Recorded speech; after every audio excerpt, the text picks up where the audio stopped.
Breaking news AP ఆర్థిక పరిస్థితిపై AP CM Chandrababu hot comments చేశారు. పథకాలు అమలు చేయడానికి ప్రభుత్వం దగ్గర డబ్బులు లేవని చెప్పారు.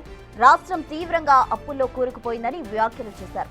2022-23 నీతి ఆయోగ్ రిపోర్టుపై స్పందించారు సీఎం చంద్రబాబు. ఈ సందర్భంగా ఏపీ ఆర్థిక పరిస్థితిపై కీలక వ్యాఖ్యలు చేశారు. రాష్ట్రానికి అసలు అప్పులు చేసే శక్తి కూడా లేదని, గత ప్రభుత్వం చేసిన అప్పులు ఏం చేసిందో కూడా తెలియదన్నారు ఆయన.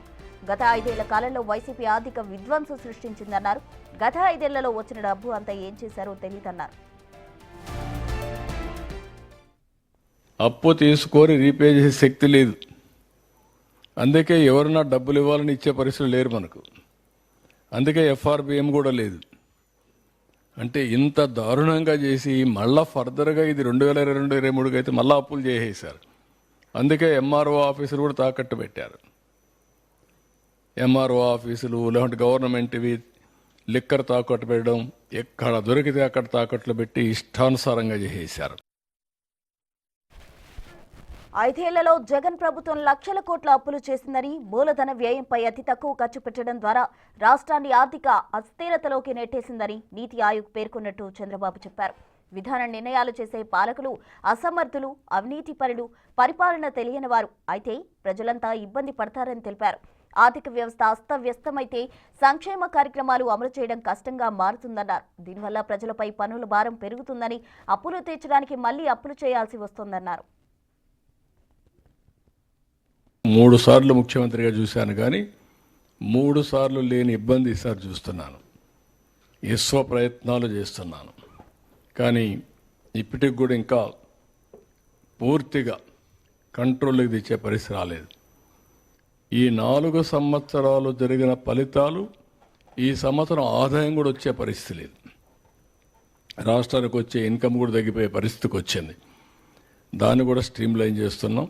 ఇవన్నీ స్ట్రీమ్లైన్ చేస్తే సెట్ చేసి ఒకటే హామీ ఇస్తున్న ప్రజలందరికీ, ఈరోజు రివైవల్లో ఉన్నాం, తప్పకుండా చేస్తాం.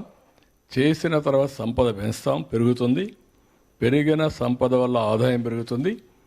ఏది చేసినా ఈ బెనిఫిట్ అంతా ఈ రాష్ట్రానికే వస్తుంది, ఈ ప్రజలకే వస్తుంది. చెప్పిన హామీలను నిలబెట్టుకోవడమే కాకుండా ఇంకా మెరుగైన పాలన ఇస్తాం. ఎస్సీలకు పెట్టాను అని మాట్లాడే ప్రభుత్వం ఏమాత్రం కూడా ₹1 కూడా పెట్టకుండా వచ్చిన డబ్బుల్ని ఏం చేశారో దిక్కు తెలియకుండా ఖర్చు పెట్టి మొత్తం విధ్వంసం చేసే పరిస్థితికి వచ్చారు. ఆ విషయం నేను పదే చెప్పాను. ఇప్పుడు అది విషయమే నీతి ఆయోగ్ కూడా కన్ఫర్మ్ చేశారు. ఏపీలో ఆర్థిక మాంద్యం కారణంగా పథకాలు అమలు చేయడం కూడా కష్టతరంగా మారిన పరిస్థితి అని సీఎం చంద్రబాబు అనడం జరిగింది. దీనికి సంబంధించి సీఎం చంద్రబాబు ఏం చేయబోతున్నారు, వీటన్నిటిని ఎలా సెట్ చేస్తారో అందించడానికి మా ప్రతినిధి శివ సిద్ధంగా ఉన్నారు. శివ, ప్రస్తుతం మొత్తం మీద చూసుకుంటే ఆంధ్రప్రదేశ్లో రాజకీయ పరిణామాలు శరవేగంగా మారిపోతున్నాయనే దానికి ఇది ఒక ఉదాహరణ. ఆంధ్రప్రదేశ్ ఆర్థిక వ్యవస్థ చిన్నాభిన్నం అయిపోయింది. ఆంధ్రప్రదేశ్ ఆర్థిక వ్యవస్థ అసలు ఏ స్థాయిలో ఉందంటే, ఆంధ్రప్రదేశ్ అంటే అప్పిచ్చే పరిస్థితే లేని పరిస్థితి కనిపిస్తూ ఉంది. ఒకవేళ అప్పు ఇచ్చినా కానీ అధిక శాతం వడ్డీలకు ఇచ్చే పరిస్థితి కనిపించింది. ఇది ఎవరో చెప్పింది కాదు, సాక్షాత్తు నీతి ఆయోగ్ 2014 నుంచి 2023 వరకు నిర్వహించిన రిపోర్టుని నిన్న ఏపీ సీఎం చంద్రబాబు విడుదల చేశారు. ప్రస్తుతం ఆంధ్రప్రదేశ్ సంబంధించి 6,75,000 కోట్ల రూపాయలు అప్పులు ఉన్నాయి. అలాగే జిఎస్డిపికి సంబంధించి 0 ఉంది. అంటే ఆంధ్రప్రదేశ్కి సంబంధించి ప్రతి నెల లక్షల కోట్ల రూపాయలకు సంబంధించి జీతాలు కానీ, సంక్షేమ కార్యక్రమాలు కానీ, అభివృద్ధి విషయానికి కానీ, లేకపోతే రెగ్యులర్కి సంబంధించి కానీ, పెన్షన్లకు సంబంధించి కేటాయిస్తున్నారు. కానీ ఏదైతే ప్రభుత్వం ప్రకటించిన సూపర్ 6 తల్లికి వందనం కానీ, రైతు భరోసా కానీ, ఉచిత బస్సు కానీ, డిఎస్సి కానీ, లేకపోతే మిగిలిన బీసీ సంబంధించి 50% రుణాలు మంజూరు, ఇట్లాంటి పథకాలకు సంబంధించి కూడా డబ్బులు లేని పరిస్థితి కనిపిస్తుంది. ఏ రోజుకు ఆ రోజు వెతుక్కునే పరిస్థితి ఏర్పడుతుంది. నెలాఖరు వచ్చిందంటే జీతాలు ఇవ్వడం కోసం అప్పులు ఎదుర్కోవటమా, లేకపోతే ఓడీకి వెళ్ళటమా, లేకపోతే సెక్యూరిటీ బాండ్స్ తాకట్టు పెట్టే పరిస్థితి కనిపిస్తుంది. గత 4-5 సంవత్సరాల కాలంగా వైసీపీ సర్కారు చేసిన విధ్వంసం మూలంగా ఆర్థిక వ్యవస్థ చిన్నాభిన్నమైంది. దీన్ని గాడిలో పెట్టేందుకు విశ్వ ప్రయత్నం చేస్తున్నాం. ప్రస్తుతం ఆక్సిజన్ను ఉన్నది. ఆక్సిజన్ ఉన్న నేపథ్యంలో కేంద్ర ప్రభుత్వ సహాయంతో ఆక్సిజన్ తీసి వెంటిలేటర్పై కొనసాగుతూ ఉంది. అయినప్పటికీ వెంటిలేటర్ని కూడా తీసేసి నార్మల్గా ఉన్నాం, కానీ ఇంకా డిశ్చార్జ్ కాలేదని చంద్రబాబు చెప్తున్న మాట. అయితే వీటన్నిటిని చక్కదిద్దేందుకు చంద్రబాబు కొన్ని రకాల ప్రయత్నాలు చేస్తున్నారు. ముఖ్యంగా ఆంధ్రప్రదేశ్కు సంబంధించి పెట్టుబడులు తీసుకొచ్చేందుకు ప్రయత్నం, తద్వారా పరిశ్రమలు రావడం, ఆ పరిశ్రమల ద్వారా ఉపాధి కల్పన, ఉపాధి ధ్యేయంతో పాటు ప్రస్తుతం ఆంధ్రప్రదేశ్కి సంబంధించి 5.4% జిఎస్డిబి ఉంది.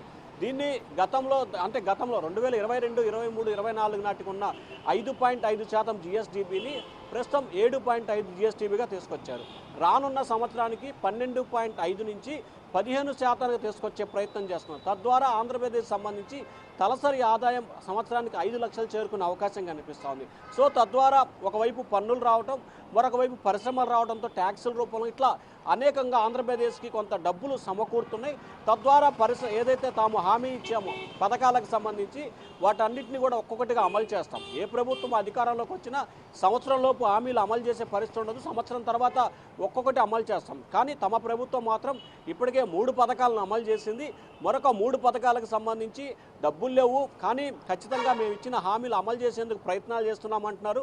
సో ఖచ్చితంగా కేంద్ర సహాయ సహకారాలతో ఆంధ్రప్రదేశ్లో అభివృద్ధితో పాటు అలాగే ఏదైతే పథకాలు ఉన్నాయో వాటన్నిటిని అమలు చేసి తీరుతామని చెప్తా ఉన్నారు. కానీ కొంత టైం పడుతుంది. చంద్రబాబు నాయుడు ముఖ్యమంత్రి అయ్యాడు, ఎందుకు మా పథకాలు ఇవ్వట్లేదని ప్రజలు అనుకోవచ్చు. కానీ ఆంధ్రప్రదేశ్ ఆర్థిక పరిస్థితిని దృష్టిలో పెట్టుకోవాలి. సో ఏదైతే నీతి ఆయోగ్ ఇచ్చిన రిపోర్టుని గణాంకాలతో సహా తాను రాష్ట్ర ప్రజల ముందుంచానని చెప్పారు. సో వీటన్నిటినీ పూర్తి స్థాయిలో ఉన్నదాన్ని పూర్తి స్థాయిలో కంట్రోల్ చేసి ఇంతకంటే మెరుగైన విధంగా సాధించే దిశగా ప్రయత్నాలు చేస్తున్నాం. సో ఆ ప్రయత్నాల్లో భాగంగానే ఆంధ్రప్రదేశ్కి పెట్టుబడుల వరద వస్తుంది. సో ఆ పెట్టుబడులకు సంబంధించి కానీ పరిశ్రమలకు ఉపాధి కలిగితే తద్వారా ఆదాయం పెరుగుతుంది, ఆదాయం పెంచుకోవచ్చు అనేది చంద్రబాబు ఆలోచనగా కనిపిస్తూ ఉంది. సో చంద్రబాబు నిన్న చెప్పిన మాటను మనం చూస్తే కనుక ఏదైతే సూపర్ 6లో పథకాలకు సంబంధించి ఇప్పటికిప్పుడు అమలు చేసే అవకాశం కనిపించట్లేదు. ఖచ్చితంగా రేపు జూన్ నాటికి రైతులకు సంబంధించి కానీ ఆ తల్లికి ఉన్న రెండింటిలో ఒక కార్యక్రమాన్ని అయితే అమలు చేసే అవకాశాలు కనిపిస్తూ ఉన్నాయి. Prasuna. Right Shiva, thank you.